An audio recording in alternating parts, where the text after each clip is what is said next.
Maradona, সাবিয়ার পর এবার Paulo Rossi. থামছে না 2020 মৃত্যু মিছিল। ইতালির 1982 বিশ্বকাপ জয়ের নায়ক দীর্ঘদিন ধরেই অসুস্থ ছিলেন। হঠাৎই এই নক্ষত্র পতন। বৃহস্পতিবার ভোরে রোসির মৃত্যু সংবাদ জানতে পারে গোটা বিশ্ব। জুভেন্টাস এবং এসি মিলানের প্রাক্তন স্ট্রাইকার 1982 সালে স্পেন বিশ্বকাপে ইতালিকে প্রায় একাই চ্যাম্পিয়ন করেছিলেন। 6টি গোল করে সেবার গোল্ডেন বুট জিতে নিয়েছিলেন তিনি। ব্রাজিলের বিরুদ্ধে ইতালির 3-2 ব্যবধানে চিরস্মরণীয় জয়ে 3টি গোলই করেছিলেন রোসি। এরপর পোল্যান্ডের বিরুদ্ধে সেমিফাইনালে তিনি জোড়া গোল করেছিলেন। ফাইনালে পশ্চিম জার্মানির বিরুদ্ধে ইতালির প্রথম গোল রোসিরই। শেষ পর্যন্ত ইতালি 3-1 ব্যবধানে জিতে বিশ্ব চ্যাম্পিয়ন হয়। বিশ্বকাপ, সোনার বল, সোনার বুট, 3টি খেতাবই একই বছরে জেতার নজির প্রথম তৈরি করেন Paulo Rossi.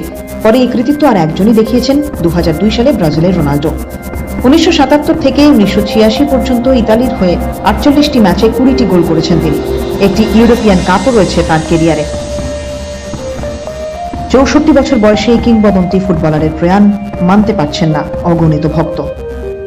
Sports bureau, Times Bangla.